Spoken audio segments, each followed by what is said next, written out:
Bonsoir Ali Diallo. Bonsoir. Comment allez-vous ce soir? Très bien, merci. Vous nous emmenez à Tanger, au Maroc, à la découverte d'une nouvelle exposition qui rend hommage à la photographie colorisée.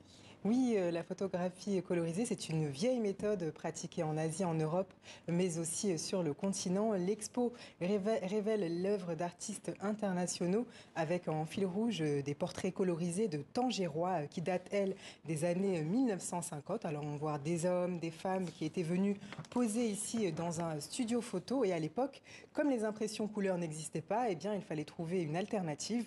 Parfois de la peinture, des pastels de couleurs pour donner un peu de peps, vous voyez, à ces photos en noir et blanc. Aujourd'hui, ces images sont exposées à la Fondation de la photographie de Tanger. Sur place, le président nous explique comment cette tendance s'est installée au Maroc. On l'écoute au micro de Maud Ninov.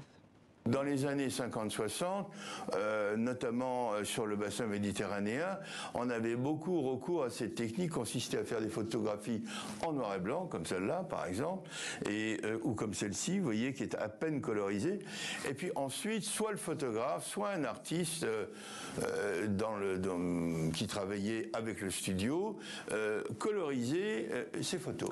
Et Radi, cette exposition revient aussi sur le travail d'artistes contemporains qui se sont aussi imprégnés des techniques de colorisation. Oui, et parmi eux, j'ai été interpellée par la proposition artistique de la photographe française Hélène Bélanger. Elle travaille à coloriser des portraits en noir et blanc d'actrices réalisées dans les années 20. Et ce qui est amusant avec ces images, c'est qu'elle pose des couleurs réalistes pour montrer comment ces femmes étaient maquillées au moment où on les a prises en photo.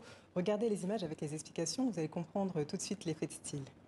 C'est assez drôle parce que ce qu'on voit ici sur les images d'Hélène Bélanger, c'est vraiment la façon dont étaient maquillés les modèles pendant la prise de vue. Et c'était une pellicule orthochromatique, c'est-à-dire qu'elle ne captait pas toutes les nuances du spectre lumineux. Par contre, une fois le tirage en noir et blanc, eh bien, les lèvres vertes du coup apparaissent plus pulpeuses, les sillons ici peints en blanc disparaissent, donc voilà, on a moins de rides, on a les yeux plus brillants, le teint plus frais, grâce à ces recettes de maquillage assez incroyables qui ressemblent plutôt à un maquillage de clown qu'un maquillage glamour. Donc ça, c'est ce petit truc cinéma, un petit peu de manipulation qui l'a amusé.